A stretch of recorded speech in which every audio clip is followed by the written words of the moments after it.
Good day everyone. We are again the group 2 and here's the continuation of our report in cardiovascular disorders. Coarctation of the aorta is a localized narrowing of the aorta with restriction of the blood flow. So, coarctation of the aorta is a congenital heart defect wherein yung portion ng aorta is yung main artery na nag-carry ng blood sa heart. So, itong contraction na to is yung nag-obstruct ng blood flow na magli-lead para mag-increase yung pressure sa heart or potential complication. So, yung treatment dito is uh, surgery or pwede ding intervention para ma-alleviate or ma-restore yung proper blood flow. So, C-reactive protein or CRP is protein produced during systematic inflammation which may contribute to the atherosclerosis. High CRP levels can indicate cardiovascular disease and its prognosis. So, C-reactive protein is a marker inflammation of the body.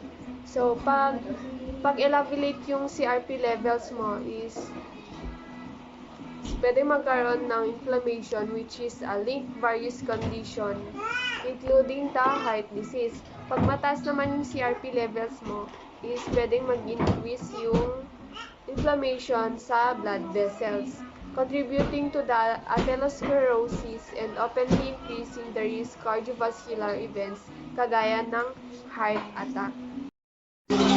Cyanosis is the bluish discoloration of the skin, lips, and the mucous membrane na magre-result na lack of oxygen sa blood. So, sinasabi dito na full yung oxygenation is pwedeng mag-cause ng various medical condition na maapektuhan yung respiratory system. Deep vein thrombosis is a thrombophlebitis involving the deep vein. So, deep vein thrombosis is a medical condition wherein a blood clot forms in the deep vein, typically sa legs. So, yung risk factors ng DVT is in mobility, surgery, certain medical condition, and the genetic factors. Diaphoresis is a profuse sweating. Refers to excessive sweating na makikita sa skin. Yung katawan natin yung nagproproduce ng sweat na mag-regulate ng temperature by cooling itself through evaporation. So, dissecting aneurysm is an aneurysm in which blood enters the arterial wall and separate the layers usually involve the aorta. So, dissecting aneurysm is nag-occur siya kapag merong tear yung inner layer of the artery wall. So, itong tear na to is ina-allow niya yung blood para mag-enter sa wall na mag-create ng false channel na magse-separate sa normal blood vessel. Dyslipidemia, disorder in serum lipid levels which is an important factor in development of atherosclerosis, includes hyperlipidemia, high lipids, hypercholesterolemia, high cholesterol, and hypertriglyceridemia, high triglycerides, refers to abnormal level of lipids in the blood. Kapag cholesterol nasa elevated levels or yung triglycerides or balance in different types of cholesterol. Dyspnea refers to the difficult or labored breathing. In other words, it is the feeling of suffocation or the shortness of breath. The edema or the swelling of tissues due to the presence of excess fluid. Causes includes cardiovascular disturbances, kidney failure, inflammation, and malnutrition. It can be triggered by many conditions including heart failure. When the heart's lower chamber can pump enough blood, the heart will then hold excess fluid which then results in swelling of tissues. Embolism refers to the obstruction of blood vessels by blood clot or other matter that is carried in the circulation. It causes blocked artery which can affect the blood flow. The embolus or the mass carried in the circulation. It can be blood clot, but it can also be air, fat, bacteria, or other matter. These two, the embolism and embolus, is quite related to each other in a way that when this embolus block an artery, it will be called the embolism. Fibrillation refers to the spontaneous quivering and effectual contraction of the heart's muscle fibers, as in the atria and ventricles. In other words, it is the irregular and often very rapid heart rhythm. This condition increases the risk of stroke, heart failure, and other heart failure. Heart block is an interference in the electrical conduction system of the heart, resulting in arrhythmia. It occurs when the electrical signals from the top chambers of the heart don't conduct properly with the bottom chambers of the heart. This causes slower heartbeat or abnormal heart rhythm. Next is the heart failure, or the condition caused by the heart's inability to maintain adequate blood. It occurs when the heart's muscle can pump blood as well as it should. This usually happens to those who have weak heart because their heart's too weak to even pump blood. Hemorrhoid, for the information of everyone, ang hemorrhoid po is the parang familiar tayo from the word almaranas. So, it is a swollen and inflamed veins in the rectum and anus that result in discomfort and bleeding. So, it comes from the Greek word hemorrhoides and Latin word hemorrhoidae, which means veins and liable to charge blood. So, this condition, guys, is the result of the constant and or prolonged pressure on the butt, which causes the dilation or growth of its veins. So, basically, sitting for long periods of time or straining to the effect can cause hemorrhoids.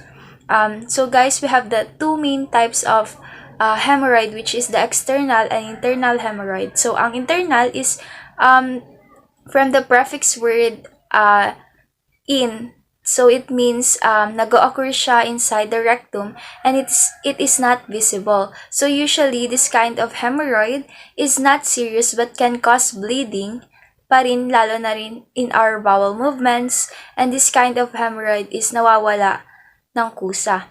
So, next is the external hemorrhoid. So, kabaliktaran naman siya sa internal, which is nag-occur naman siya under skin around the outside of the anal opening. This is not serious din, but the amount of pain naman here is sobra, lalo na kapag nakaupo tayo. So, we have prolapse na almaranas. Ang prolapse na almaranas ay nabubuo kapag ang internal almaranas sobrang namaga and nagkalabas or nakausli sa labasan ng dumi. So, maaari itong sundutin pabalik sa loob ng rectum. Pero, ayun, masakit siya. So, next is the thrombosed almaranas. Ang thrombose naman is isang uri ng komplikasyon ng almaranas na nagkakaroon ng namumuong dugo sa loob ng laman na apektadong bahagi. Mapapansin ito dahil sa pamamagang dulot nito sa labasan ng dumi. Lubhang nagkakasakit or napakatirin nito at maaari itong namuo sa internal or external na uri ng almaranas. So, the causes of this is the profuse urination during defecation. So, frequent lifting of heavy objects, weakening of the bowel at the exit of feces in the anus and rectum that usually occurs in old age, then pregnancy, sitting in a chair for too long, frequent constipation or diarrhea, or lack of fiber in diet. So, we go on to the next, which is the hypertension or high blood pressure. So, the hypertension or high blood pressure is a higher condition than normal blood pressure. So, from its root word hyper, which means higher above normal average. So, it is essential or primary idiopathic hypertension has no known cause. So, ang hypertension is a medical condition wherein the force of blood against the wall of the arteries is consistently high. So, habang dumadala yung dugo na meron itong inexert na puwersa, then ang puwersa sa mga arterial wall, ang puwersang ito is tinatawag natin na blood pressure. Sa mga taong may high blood pressure or hypertension na mas kilala sa Tagalog na alta presyon is tulad ng sinabi ko kanina is sobrang taas or lakas ng puwersa na pagdaloy ng dugo sa mga ugat nila. So we have two types of hypertension, which is the primary and secondary hypertension. So primary, it is hypertension that develops over time. It exerts, or experts are not yet sure what exactly causes it. So, ang secondary hypertension naman is often caused by other diseases. Like, for example, this person has a kidney or thyroid disease, tas yung BP niya laging nataas. So, there are also medications that can increase blood pressure, such as the antidepressants or birth control pills. So, isa din to sa mga cause ng high blood. So, may mga tao na like habang buntis ganun. So, 'di ba, parang nagiging cause din nung hindi normal yung pag-deliver nila kasi tumataas yung BP nila or may mga high blood sila. So, nasi-CS sila ganun.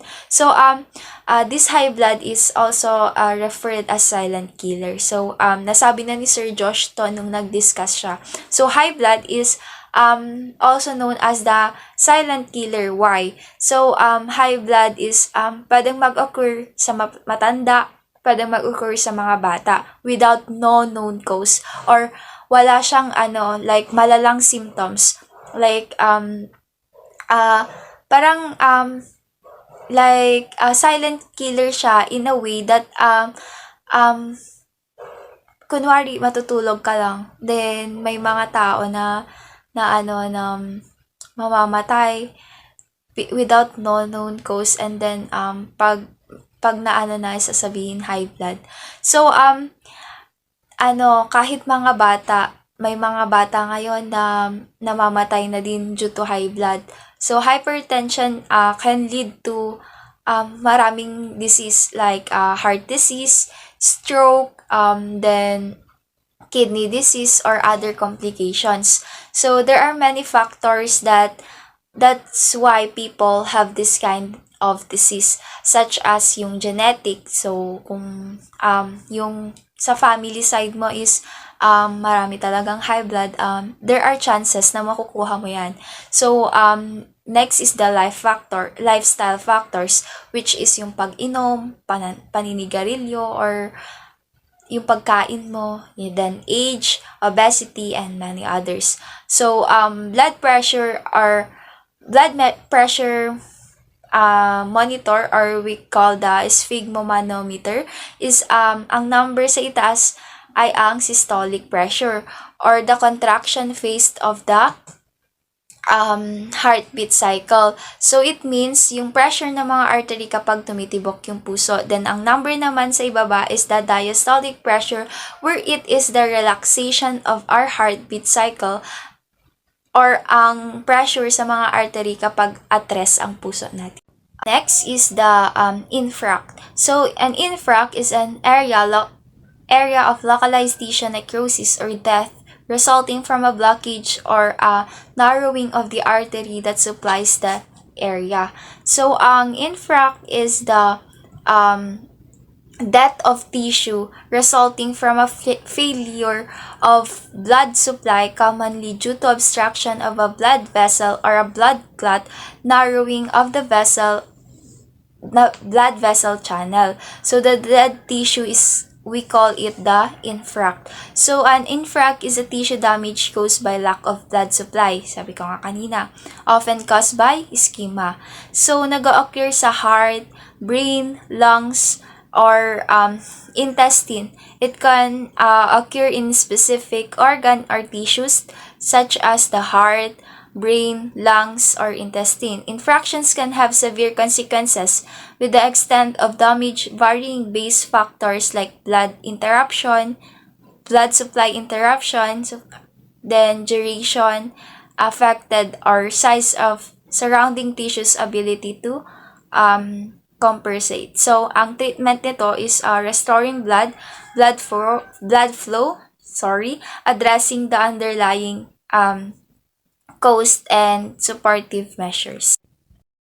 An ischemia is a local deficiency of blood supply caused by circulatory or obstruction. The root word for this is hem or hema. So the ischemia is this is a disease wherein 87% na nagiging dahilan ng stroke. So the ischemia is any reduction in blood flow resulting in decreased oxygen and nutrient supplies to a tissue. So ischemia may be reversible, in which case the affected tissue will recover with the restoration of blood flow, or irreversible, which can result to tissue death. So ischemia can occur in anywhere sa katawan natin. So, heart attacks and strokes are both result from ischemia. So, the condition takes a different name depending on where in body it occurs. For example, cardiac or myocardial ischemia means that there is a lack of blood flow or oxygen in the heart. Then, mesenteric ischemia, it means the ischemia is affecting the intestines. Next is the critical limb ischemia, that it can be a complication of peripheral artery disease. It means that the blood flow of the legs is restricted. So ischemia is common siya sa mga parts na sinabi ko kanina. Meron pa sa heart, brain, limbs, that causing the heart attacks and strokes. We go on to the next, which is the murmur and abnormal heart sound. So, murmur is abnormal sound heard during heartbeat cycle caused by the turbulent blood flow. They can be indicate of underlying heart conditions. So we go on to the next, the myocardial infarction. The myocardial infarction is a localized necrosis death of cardiac muscle tissue resulting for coronary artery that supplies the area. Myocardial infarction is usually caused by formation of a thrombus or clot in a vessel. So the myocardial infarction, it occurs in a blood flow to a heart muscle or blockage, often caused by a blood clot, damages or kills the part of the heart. Okay, we go on to the next, the occlusion. Occlusion is a closing off or obstruction of a vessel. So, occlusion is a blockage of blood vessel, usually an artery, causing obstruction in halting normal blood flows to tissues or organs. The result factors of like blood clots, plaque, build up or compression na makakapag lead into serious consequences. Patent ductus arteriosus is like a temporary blood vessels in a baby that closes after birth, para ma-stop yung blood flow between the aorta and the pulmonary artery. However, sometimes it doesn't close properly. This condition is called patent ductus arteriosus. Nagkakaroon ng open connection between sa aorta and the pulmonary artery. Kapag naka-open yon, yung blood magko-continue siya mag-flow from the aorta into the lungs. Nadi-disrupt yung normal blood flow, which can lead to various complications such as breathing difficulties, mabilis tayong mapagod, or strain on the heart. Phlebitis. Phlebitis is inflammation of a vein causing pain, tenderness, and sometimes redness or swelling. It can happen due to injury, infection, or irritation to the vein, affecting both superficial and deep vein in the body. Plaque is like sticky stuff that builds up in blood vessels. It made up of fats that stick to the wall of blood vessels, making it harder for blood to flow smoothly. Kapag nangyari yon, it can cause problems by limiting oxygens and nutrients to our body, possibly leading to our serious health issues like stroke and heart attack. Rheumatoid heart disease happens when the body's defense system fight off strep infection but end up mistakenly attacking the heart valves. This mix-ups causes damage particularly to the mitral valve, which control blood flow in the heart. The antibodies the soldier our body produces to fight infections end up causing scarring on the valve, making it harder for the heart to work properly. Septal defect. Sometimes there is a small hole in the wall in the septum between the chambers of a heart. Imagine a tiny door left open between two rooms in a house. Pumapasok yung mga bagay na hindi naman dapat pumasok. This hole can cause problems with how blood flows through the heart. Shock. Shock happens when there's not enough blood getting to the body's important places. Different types of shocks happen for different reasons. Like the heart is not working well, this is called cardiogenic shock, losing too much blood, hypovolemic shock, or having a bad infection, septic shock. Stenosis. This is when an opening in the body, like blood vessels or heart valve, becomes narrow. Parang yung nabablock yung pathway. Just like a narrow street is slowed down dahil sa traffic. Stenosis make it harder for blood to flow through that part of the body. And next is stroke. If you say stroke, it occurs when something blocks blood supply through part of the brain or when a blood vessel in the brain bursts. Or tinatawag din natin itong cerebrovascular accident. Pag sinasabi nating stroke, ito ay isang mabilisang pagkawala ng paggana o mga tungkulin ng utak dahil sa pagkaantala o pagkaroon ng hadlang sa daloy ng dugo papunta sa ating utak. Maaring sanhi ito ng isang ischemia, which is ischemia meaning kawalan ng dugo, na dulot ng thrombosis o embolism o kaya dahil sa hemorrhage o ang pagdurugo.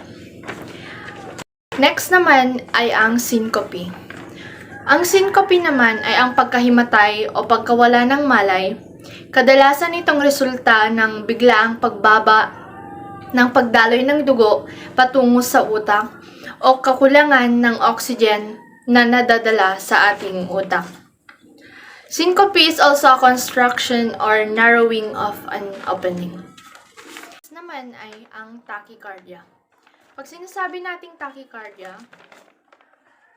it means that your heart is beating much faster than normal, usually more than 100 beats per minute. So, pag mabilis yung tibok ng ating puso, ito ay tinatawag na tachycardia. Pag lumalampas ito ng 100 beats per minute, ito ay tinatawag namang tachycardia. Pag 60 below naman, ang beating ng ating heart, ito ay tinatawag namang bradycardia. Next naman ay ang thrombophlebitis. Pag sinasabi nating thrombophlebitis, it is an inflammation of a vein associated with formation of a blood clot. Ang thrombophlebitis, ito ay inflammatory process that causes a blood clot to form and block one or more veins, usually in the legs. Ito yung nabubuo na blood clot o di kaya yung pag nasugatan tayo and then nag-bleed siya, pag tumigas yung dugo, doon mag-stop yung bleeding natin dahil sa blood clot o di kaya yung namuong dugo sa ating sugat.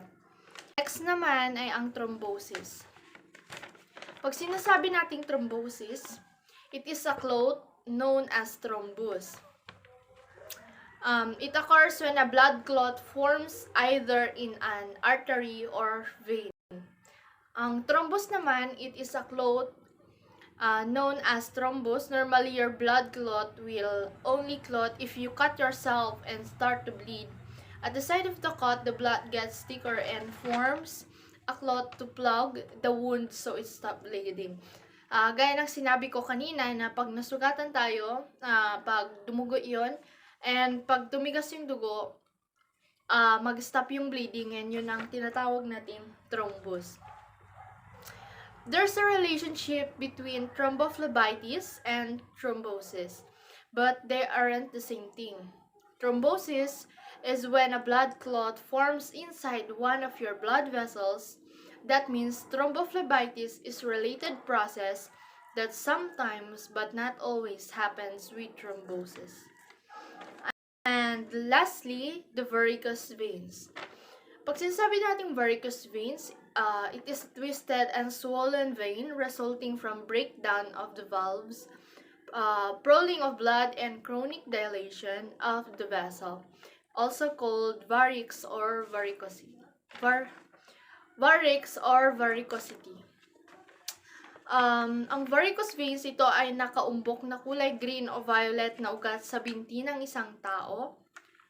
And varicose veins are a common condition caused by weak or damaged vein walls and valves. Kadalasang nangyayari ito sa ating mga binti. Yun lang. And thank you po.